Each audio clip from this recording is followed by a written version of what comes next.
Hi friends, welcome to ఎన్7 voice channel. Friends, ఈరోజు వీడియోలో టాపిక్ గుజరాత్లో భూకంపం సంభవించింది.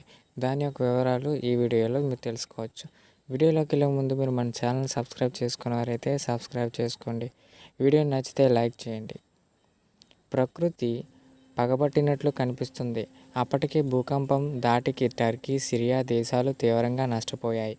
ఎక్కడ చూసినా హృదయ విదారక సన్నివేశాలే కనిపిస్తున్నాయి. సోమవారం సంభవించిన భూకంపం రెండు దేశాలను కుదిపేసింది.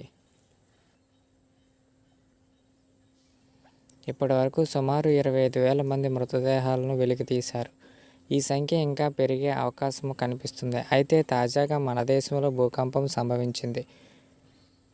3.8 తీవ్రతతో నమోదైంది. గుజరాత్లో భూకంపం సంభవించింది. సూరత్ జిల్లాలోని శనివారం తెల్లవారుజామున రెక్టర్ స్కేలు 3.8 తీవ్రతతో భూకంపం నమోదైంది.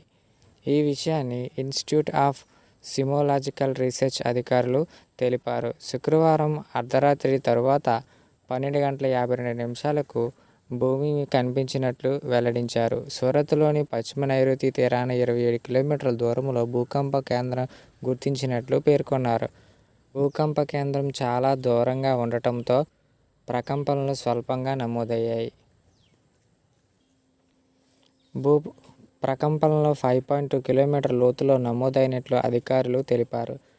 భూకంప కేంద్రం హజీరా తీరాన అరేబియా సముద్రంలో ఏర్పడినట్లు గుర్తించారు. అయితే ఈ భూకంపం వల్ల ఎలాంటి ఆస్తి లేదా ప్రాణ నష్టం జరగలేదు.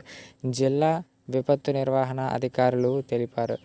Gujarat state disasters management authority ప్రకారం గుజరాత్ అధికంగా భూకంప ప్రమాదాలను ఎదుర్కొంది.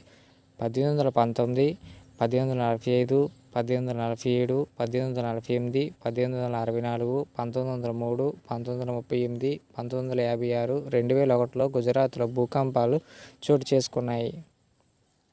అత్యధికంగా భూకంపాలు నమోదైంది గుజరాత్లోనే. 2001లో భారీగా భూకంపం వచ్చింది. 2001 కచ్లోను సంబంధించిన భూకంపం గత 2 దశాబ్దాలలో భారత్లో సంభవించిన మూడవ అతిపెద్ద, రెండో అత్యంత విధ్వంస భూకంపం. ఆ సమయంలో 13,800 మందికి పైగా మరణించారు. 1.67 లక్షల మంది గాయపడ్డారు. అయితే ప్రస్తుతం భూమి కంపించడంతో పాత జ్ఞాపకాలు పునరావృతమయ్యాయని గుజరాత్ ప్రజలు ఆందోళన పడుతున్నారు. సో ఫ్రెండ్స్, చూసారుగా, ఇది ఇవాల్టి వీడియోలో టాపిక్. మళ్ళీ మంచి వీడియోలతో మిమ్మల్ని కలుస్తాను. నచ్చితే లైక్ చేయండి, షేర్ చేయండి.